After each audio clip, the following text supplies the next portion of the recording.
મિત્રો આજે બનાવું છું રીંગણની એક સરસ મજાની સ્લાઇસ, ખૂબ જ ટેસ્ટી લાગે છે અને જેને આપણે કાઠિયાવાડી સ્ટાર્ટર પણ કહી શકાય, કારણ કે ગુજરાતી ફૂડ ખાવાની શરૂઆત કરીએ ને એ પહેલાં જો આ ખાઈએ ને તો ખાવાની ખૂબ મજા આવે।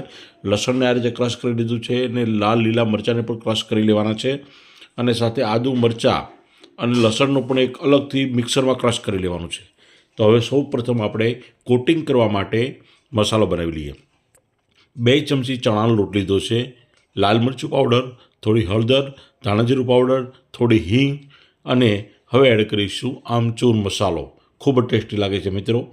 એટલે આમચૂર મસાલો આપણે 1 ચમચી એડ કરી દીધો છે અને આમાં થોડો ગરમ મસાલો પણ એડ કરવો હોય તો કરી શકાય છે, આપણે અત્યારે કરતા નથી। સ્વાદ મુજબ મીઠું એડ કરી દીધું છે અને હવે ચમચી વડે બધું જ બરાબર હલાવી લેવાનું છે। તો આ રીતે રીંગણને કોટિંગ કરવા માટેનો મસાલો બનીને તૈયાર થઈ ગયો છે મિત્રો। હવે એને સાઈડ ઉપર રાખી દઈશું અને હવે રીંગણને કટિંગ કરી લેવાનું છે। તો આ રીતના આવા શેપવાળા રીંગણ તમારે પસંદ કરવાના છે અને તો જ આની સ્લાઇસ ખૂબ સરસ બનશે અને તો જ આપણી રેસીપી ખૂબ જ ટેસ્ટી બનશે।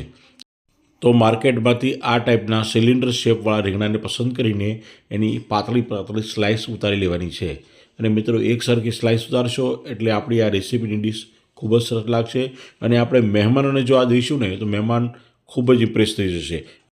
અને મિત્રો જ્યારે ગુજરાતી ફૂડની પાર્ટી આપવાની હોય કે કોઈ હોટલ રેસ્ટોરન્ટમાં ફંક્શન હોય ત્યારે જો આ સ્ટાર્ટર તરીકે જો આ રીંગણની સ્લાઇસ આપવામાં આવે ને તો ખરેખર લોકોને ખૂબ જ મજા આવી જાય, ખૂબ જ ટેસ્ટી લાગે। જ્યારે મેઇન કોર્સ આવવાની થોડી વાર હોય તો એ પહેલાં સ્ટાર્ટર એન્જોય કરવું હોય તો તમે આ કરી શકો છો। તો આ ખૂબ જ ટેસ્ટી લાગે છે, તમે એકવાર જરૂરથી બનાવી જોજો, તમને વારંવાર બનવું મન થશે। અને ખાસ કરીને શિયાળામાં રીંગણ આવતા હોય છે અને આ પ્રકારના રીંગણને આપણે સ્લાઇસ બનાવીને આ રીતે આ મસાલામાં કોટિંગ કરી દેવાનું છે। તો આ રીતે રીંગણની સ્લાઇસને અલટ પલટ કરીને કોટિંગ કરી દીધું છે। આ રીતે બધી સ્લાઇસ બનાવીને તૈયાર કરી દેવાની છે મિત્રો। એકદમ આસાન રીત છે મિત્રો, તમે જરૂરથી ટ્રાય કરજો। અને હવે આપણે આ સ્લાઇસને એક થાળીમાં બરાબર ગોઠવી દઈશું, ઉપર એક થાળી ઢાંકીને એને 10 મિનિટ માટે રહેવા દઈશું। એ દરમિયાન આપણે ગેસ ઉપર એક તવાને ગરમ થવા મૂકી દઈશું અને તવો ગરમ થાય એટલે થોડું તેલ પણ એડ કરી દેવાનું છે અને બધી સ્લાઇસને આપણે ધીમા તાપે શેકી લેવાની છે। બંને બાજુ અલટ પલટ કરીને આપણે બંને સ્લાઇસને શેકી લઈશું। મિત્રો સ્લાઇસ શેકવામાં થોડું ધ્યાન રાખવાનું છે કે સ્લાઇસ ચોંટી ન જાય, એટલા માટે નોનસ્ટિક તવાનો ઉપયોગ કરો તો વધુ સારું, નહીં તો આપણે તેલનો ઉપયોગ કરીને અને બરાબર આમ શેલો ફ્રાય કરવાની હોય ને એ રીતે આપણે આને શેકવાની છે મિત્રો।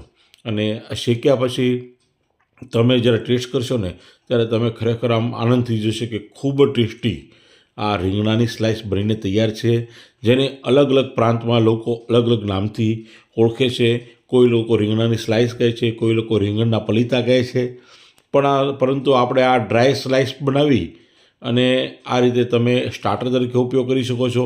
અને જો તમે આમની રસાવાળું શાક બનાવવું હોય ને તો આ સ્લાઇસમાંથી રસાવાળું ખૂબ જ સરસ શાક બની છે, જે રોટલી, રોટલા, ભાખરી, પરોઠા, પૂરી સાથે ખાવાની ખૂબ મજા આવે છે। તો આપણે આ સ્લાઇસ તૈયાર થઈ ગઈ છે, હવે આપણે એનું રસાવાળું શાક પણ બનાવવું છે। તો વિડીયો પૂરેપૂરો જોજો, ક્યાંય સ્કીપ નહીં કરતા। આપણે બધી સ્લાઇસને શેલો ફ્રાય કરી લેવાની છે, બરાબર તવામાં શેકી લેવાની છે। હવે આપણે પ્લેટિંગ કરી દઈશું પહેલાં, અને પ્લેટિંગ કરી દીધા પછી આપણે એનું સરસ મજાનું શાક પણ બનાવવાનું છે મિત્રો। તો ખૂબ જ સરસ રીતે આપણે આ સ્લાઇસને ગોઠવી લીધી છે અને હવે એની ઉપર આપણે ગાર્નિશિંગ કરવાનું છે, એક એમાં ટેસ્ટનો વધારો કરવાનો છે।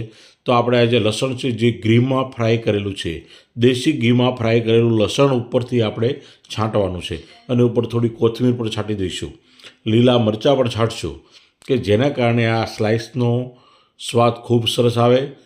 તો આ રીતે આપણું રીંગણનું સ્ટાર્ટર તૈયાર થઈ ગયું છે। હવે આપણે ખાઈને ટેસ્ટ કરી લઈએ। ખૂબ જ સરસ અને ખૂબ જ ટેસ્ટી બન્યું છે મિત્રો। હવે આપણે આમાંથી શાક બનાવીશું। તો એક સ્ટીલની કડાઈ મૂકી છે, ગેસ ચાલુ કર્યો છે અને અંદર આપણે 1 થી 1.5 ચમચો સિંગ તેલ એડ કર્યું છે અને હવે થોડું વઘાર માટે જીરું પણ એડ કરવાનું છે અને જીરું એડ કર્યા પછી જીરું ક્રેકલ થાય એટલે થોડી હિંગ પણ એડ કરી દઈશું અને ત્યારબાદ આપણે ક્રશ કરેલો આદુ, મરચાં અને લસણનો મસાલો એડ કરવાનો છે। થોડી હિંગ એડ કરી દઈશું, થોડી હળદર એડ કરી દઈશું અને આ રીતે આપણો વઘાર તૈયાર થઈ ગયો છે। હવે આપણે આદુ મરચાંને બરાબર સતળાઈ જાય એટલે અંદર થોડું પાણી એડ કરી દેવાનું છે મિત્રો। પાણી એડ કર્યા પછી આપણે જે મસાલો બનાવ્યો હતો, જે ચણાનો લોટ ને હળદર મીઠાનો જે મસાલો બનાવ્યો હતો એ પણ અંદર એડ કરી દેવાનો છે. જે આપણે સ્લાઇસ માટે મસાલો બનાવ્યો હતો એ એડ કરીશું, જેના કારણે રસો થોડો ઘટ થઈ જશે. ત્યારબાદ થોડી કોથમીર એડ કરી દઈએ, સ્વાદ મુજબ મીઠું એડ કરી દઈએ. તો આ રીતે ગ્રેવી તૈયાર થઈ ગઈ છે. હવે આપણે એક થાળીમાં રીંગણની સ્લાઇસને અગાઉથી પાથરી લીધી હતી. ઉપર આપણે ગાર્નિશિંગ માટે ઘીવાળું લસણ પણ એડ કરેલું છે, કોથમીર એડ કરી છે. અને હવે ધીરે ધીરે ચમચા વડે આપણે આ ગ્રેવીને પણ એપ્લાય કરી દેવાની છે, એડ કરી દેવાની છે. તો આ રીતે આપણું ખૂબ જ સરસ મજાનું રીંગણના પલીતાનું શાક, જે એકદમ રસાવાળું શાક છે, ઘણા લોકોને કોરું પસંદ ન હોય અને રસાવાળું ખાવું હોય, તો આ રસાવાળું શાક બનીને તૈયાર થઈ ગયું છે મિત્રો, જેને તમે રોટલી, રોટલા, ભાખરી, પરોઠા સાથે ખાઈ શકો છો. તમારા બાળકોને પણ ખૂબ પસંદ પડશે. તો મિત્રો, આ રીતે આપણે સરસ મજાની રેસીપી બનાવી. તમને અમારી રેસીપી કેવી લાગી મને જરૂરથી જણાવજો. મિત્રો, વિડીયો ગમે તો લાઇક, શેર અને સબસ્ક્રાઈબ કરી દેજો. મળતા રહીશું નવા નવા વિડીયો સાથે. જય હિન્દ, જય જય ગરવી ગુજરાત.